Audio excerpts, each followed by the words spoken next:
Au stade de Reims, les joueurs pro du club J'ai un dégradé là, pourquoi découvrent pour la première fois leur double numérique. Oh là là, dis ça, check-moi mon gars. Attends, Hey, t'as du flow quand même. Je sais, ouais, je vois. Mais ils t'ont fait grand de façon un peu. Allez, il peut réduire l'écart là peut-être. Le but qui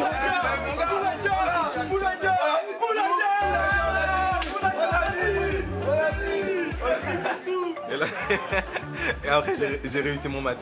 Et en plus, je gagne, donc... Ce jeu, c'est FIFA. Meilleure vente en France l'an dernier.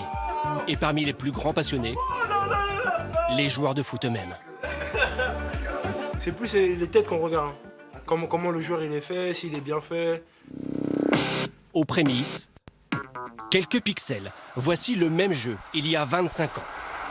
Brésil, Argentine. Le buteur, peut-être Romario, peut-être Bebeto. Impossible de le savoir. Alors qu'aujourd'hui, les plus grandes stars du ballon rond sont modélisées dans les moindres détails et reproduits à l'identique, jusque dans leur célébration. Jouer au foot avec une manette, c'est désormais toucher du doigt la réalité.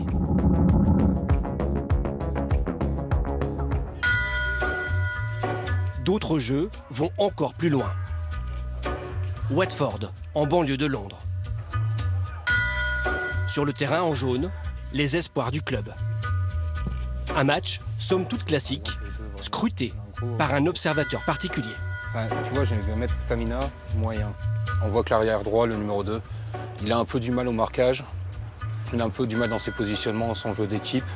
Là, par exemple, le 2, tu vois, il reste vraiment derrière, quoi. Il n'offre pas de solution. Mais regarde, le 2, par exemple, là, il devrait garder un œil sur ce qui se passe derrière. Il ne le fait pas. Ça, c'est plutôt un souci de concentration.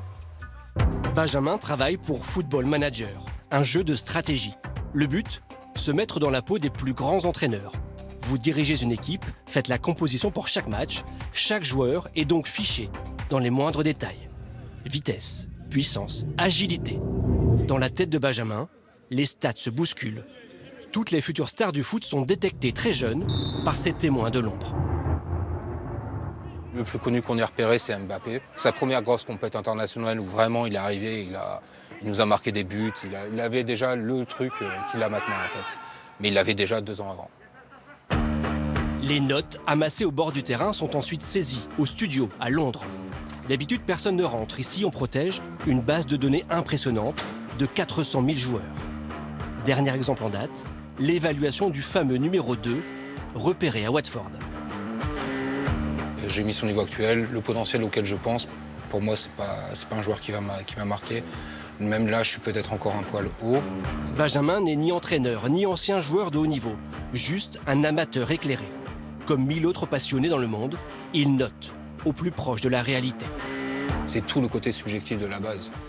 Mais le but de notre travail, c'est de faire en sorte de réduire cette subjectivité au maximum, en fait. Ces données informatiques sont tellement précises que des clubs de foot, des vrais, s'en servent. Comme à Bergerac, club de 4e division. Est-ce que t'as la rubrique pas cher? Pas cher. Christophe Fauvel est le président du club. L'hiver dernier, sur le ton de la blague, il demande à son fils de trouver un ailier gauche grâce aux données de Football Manager.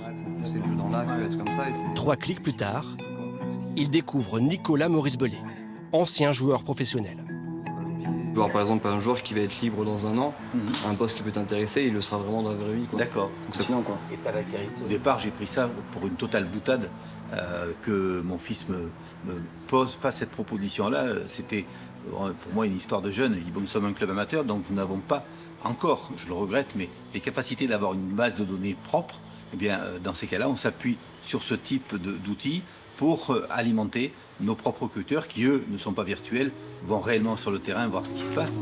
Ce joueur est resté une demi-saison au club, quand le virtuel devient réalité. Il a évolué dessus. Et dernier match qu'il a fait ici au mois de mai contre la réserve de Nîmes, il a mis un penalty, voilà, pour son dernier match à Bergerac. Pour les sportifs professionnels, tout cela n'est pas qu'un jeu. Le virtuel a des conséquences réelles sur leur image, leur valeur et parfois leur contrat. Chaque année, Les jeux vidéo innovent et vont toujours plus loin dans un seul but, être toujours plus proche de la réalité.